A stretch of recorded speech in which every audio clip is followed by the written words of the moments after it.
നമ്മൾ രാവിലെ എണീറ്റ് നിർമ്മാലിക്ക് തൊഴുതു. നിർമ്മാലിക്ക് തൊഴുതിന് ശേഷം നമ്മൾ കുറച്ച് ഫോട്ടോസൊക്കെ എടുത്തു. അത്യാവശ്യം നല്ല റഷ് ഉണ്ടായിരുന്നു, ഭയങ്കര തിരക്കായിരുന്നു. കാരണം ഇന്ന് ദീപാവലി ആയതുകൊണ്ട് അതിനനുസരിച്ച് നല്ല തിരക്കുണ്ട്. രാവിലെ നമ്മൾ എത്ര രാവിലെ കയറി നിന്ന് കഴിഞ്ഞാൽ പക്ഷേ ഭയങ്കര തിരക്കുണ്ട്. അപ്പോൾ അങ്ങനെയൊക്കെ എന്തായാലും നമ്മൾ നല്ല വൃത്തിയായിട്ട് തന്നെ നിർമ്മാലിയൊക്കെ തൊഴുതു. നേരത്തെ പറഞ്ഞ പോലെ തന്നെ നിർമ്മാലിയൊക്കെ തൊഴുതു. രാവിലെ എണീറ്റ് റഷൊക്കെ ഉണ്ടായിരുന്നു ഞാൻ പറഞ്ഞു. അതൊക്കെ കഴിഞ്ഞ് കുറച്ച് ഫോട്ടോസൊക്കെ എടുത്ത് കഴിഞ്ഞതിന് ശേഷം നമ്മൾ വിദ്യാരംഭത്തിനുണ്ട്. ആദ്യമായിട്ടാണ് ജീവിതത്തിൽ വിദ്യാരംഭത്തിൽ ചെന്നിരിക്കുമ്പോഴത്തേക്കും ഹരിശ്രീ ഗണപതിയൊക്കെ എഴുതി ABC 1 2 3 ഒക്കെ എഴുതുന്നതിന് പകരം ഫിസിയോളജി, ബയോളജി, അനാട്ടമിയൊക്കെ എഴുതുന്നത്.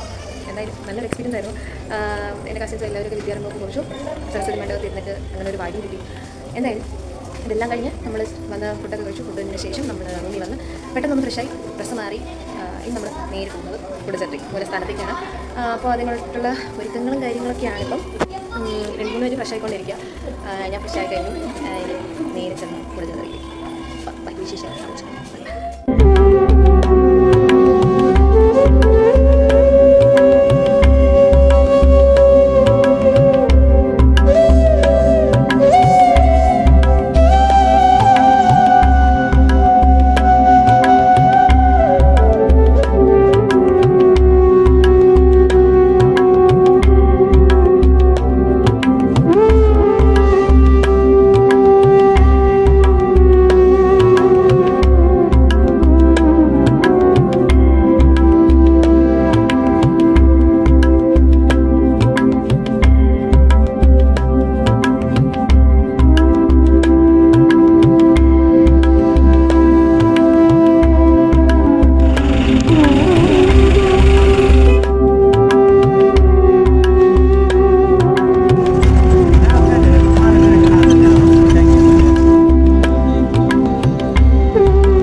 കുടജാദ്രിയിലെത്തി.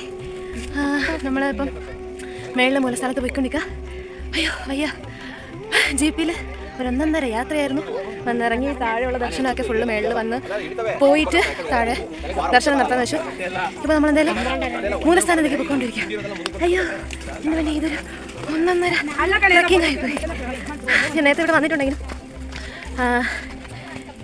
എനിക്കൊരു ഓർമ്മയില്ല വന്നതായിട്ട്. അങ്ങനെ ഒരു കേസ്. എന്തായാലും പോണ വഴി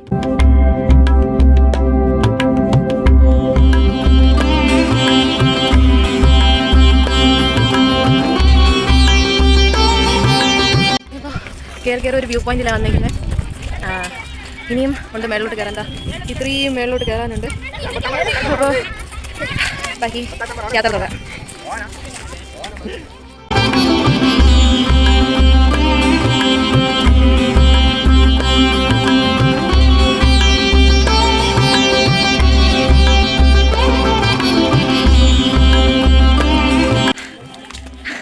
അയ്യോ അയ്യേ എങ്ങനെയുണ്ട്?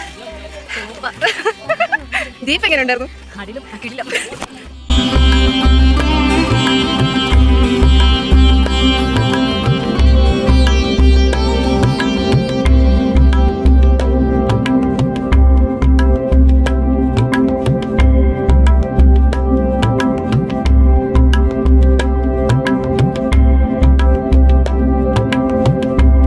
നടന്ന് ഒരുവിധം എത്താറായെന്ന് തോന്നുന്നു. എന്തായാലും നമ്മളവിടുത്തെ റെസ്റ്റ് ഒന്നും ചെയ്യുന്നില്ല. വേഗം ചെന്ന് ടോപ്പിലെത്തണം. അത്രേ ഉള്ളൂ.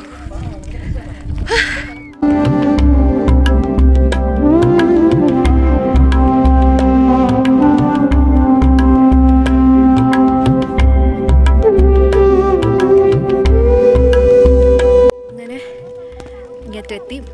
എത്തി ഇവിടെ ഇരുന്ന് കുറച്ച് മെഡിറ്റേഷനൊക്കെ ചെയ്തു. ഇനിയിപ്പോൾ നമ്മൾ തിരിച്ചിറങ്ങാൻ പോവുക. നമ്മളുടെ അടുത്ത് 12:30 എന്ന സമയം പറഞ്ഞിരിക്കണം. ഇങ്ങേറ്റം വരെ കയറി വരാൻ തന്നെ 1 മണിക്കൂർ എടുത്ത്. എന്തായാലും നമ്മളത് തിരിച്ചിറങ്ങുക.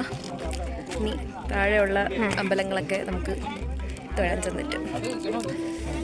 നല്ല ക്ലൈമറ്റാണ്. നല്ല ചെറുതായിട്ടൊക്കെ തണുപ്പൊക്കെ ഉണ്ട്, ചെറിയ ചൂടുമുണ്ട്. എന്തായാലും ഒരു മിക്സ്ഡ് ക്ലൈമറ്റാണ്.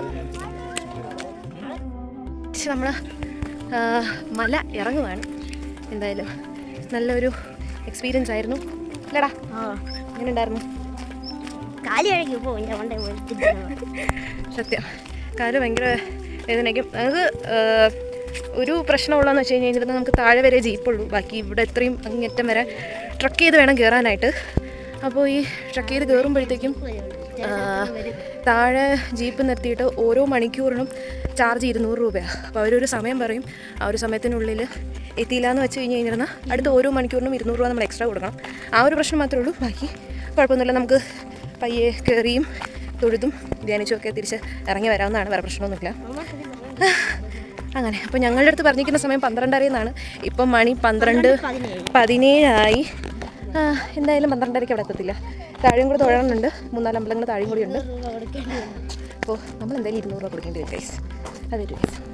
എന്തായാലും നമുക്കിനി താഴെ ചെന്നിട്ട് കാണാം.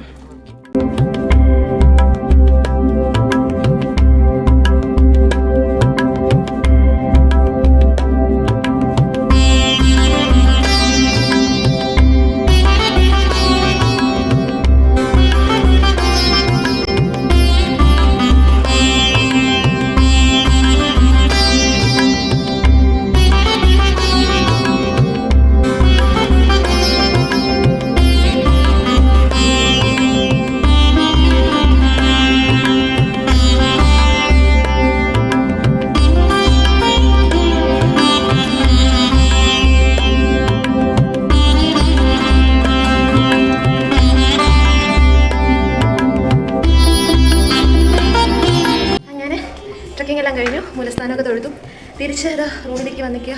ഇനി ഇവിടെ നിന്ന് നമ്മൾ റെസ്റ്റ് എടുക്കുന്നു. അതിനുശേഷം ഞങ്ങൾ ഇപ്പം തന്നെ സൗപർണിക്കയിൽ ചെന്ന് കുളിക്കാനായിട്ട് പോവുകയാണ്, എല്ലാ ക്ഷീണങ്ങളും മാറ്റാനായിട്ട്. അപ്പോൾ അന്ന് വന്ന ദിവസം സൗപർണിക്കയിൽ ഇറങ്ങിയപ്പോഴത്തേക്കും ഇത്തിരി നന്നായിട്ട് കുളിക്കാനൊന്നും പറ്റിയൊന്നുമില്ല, കുറച്ച് നേരം സ്പെൻഡ് ചെയ്യാൻ പറ്റിയില്ല. അതെ, ഇന്ന് കുറച്ച് ഇത്തിരി നന്നായിട്ട് അവിടെ നിന്ന് ഇത്തിരി സ്പെൻഡ് ചെയ്ത് പക്ഷേ ഇത്തിരി നന്നായിട്ട് കുളിച്ചിറങ്ങി വൈകുന്നേരം ദർശനമൊക്കെ നടത്തി ഫുഡൊക്കെ കഴിച്ച് നമ്മൾ തിരിക്കും. അപ്പോൾ എന്തായാലും ഇനി സൂപ്പർ വെച്ച് കാണാം. Bye bye.